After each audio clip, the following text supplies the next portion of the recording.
again. This is Pastor Tim Brewer from Lomita and Bend United Methodist Churches here in Central Texas. We've been doing a podcast about the great themes of the Bible, but today we're going to deviate because different people have been pressing me on the question of the future of the Methodist Church and the folks who have decided to disaffiliate and not be United Methodists anymore.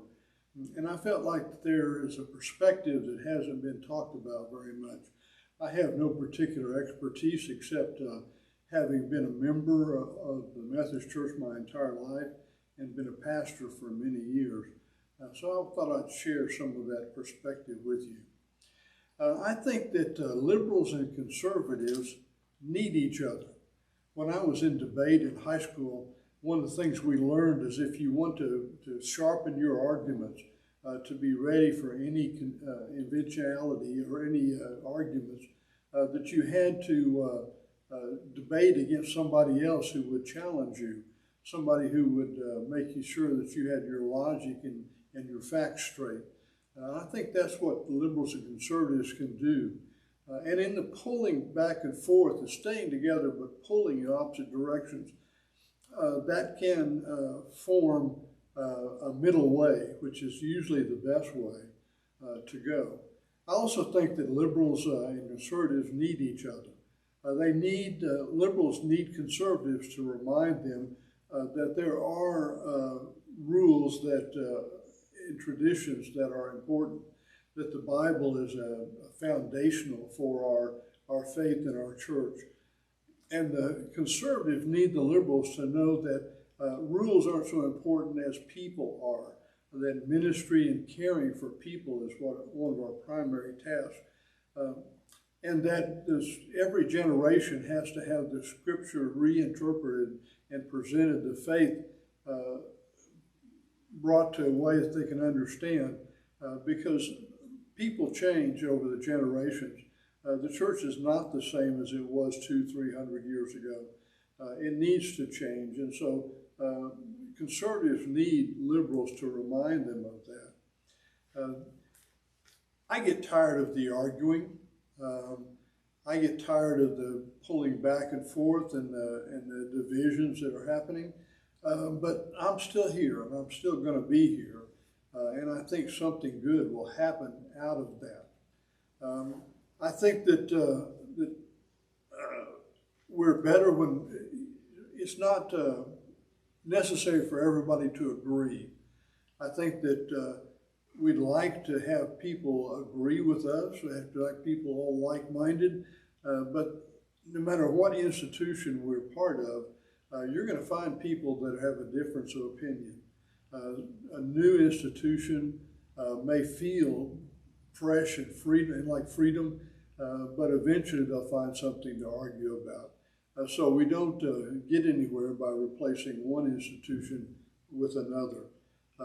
I've heard tales that one of the reasons why people are wanting to leave people in churches are because of the liberal professors and liberal pastors who they're calling unchristian. Well, in all my years, I have not met one of those folks. I've met people with different opinions, but that doesn't give much credit to the students or to the church members who can decide for themselves that they're not going to be misled by somebody standing in front of them and talking. And actually, it's kind of good that you have to fight against those, or not fight against, but encounter those kind of differences so that you can figure out what you believe and why you believe it.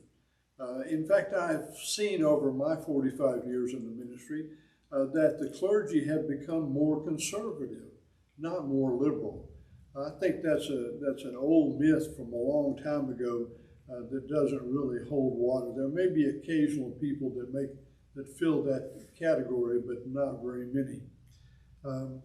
I think that the friction is not really over theology and over ethics as much as it is with the institution. I think some churches just feel a rub against the institution as if they give to that institution and never get anything back. from it. I want to suggest to you that the institution has been helpful to people. In the United Methodist Church, the institution of the church, the conference, has helped start most churches. Most churches began by clergy being set up and the salary paid by the conference so that they could be free to join together people to get a Methodist church started. The church has educated the clergy. The church has checked on the clergy to make sure they're not crazy, to make sure they're crazy enough to be a pastor, but not so crazy that they're going to cause problems.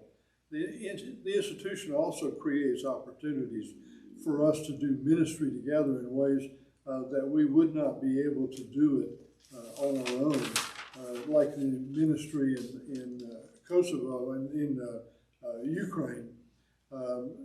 We had ways that we could send help right away, that would get there and help the people that were trying to help the Ukrainians.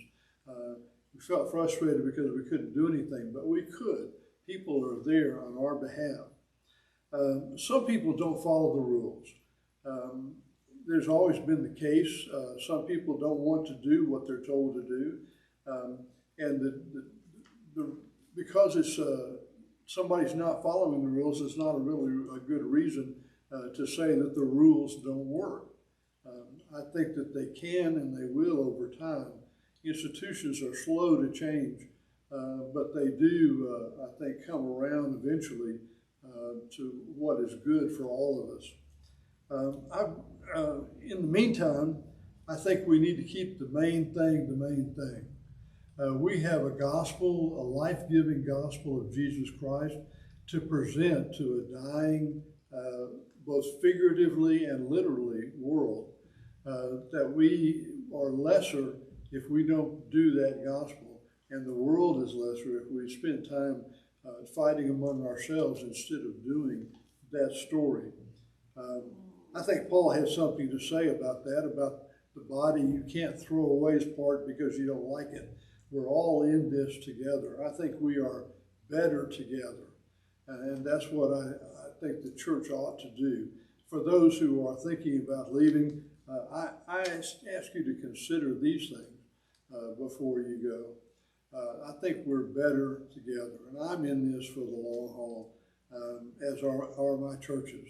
And so consider staying with the Methodist Church.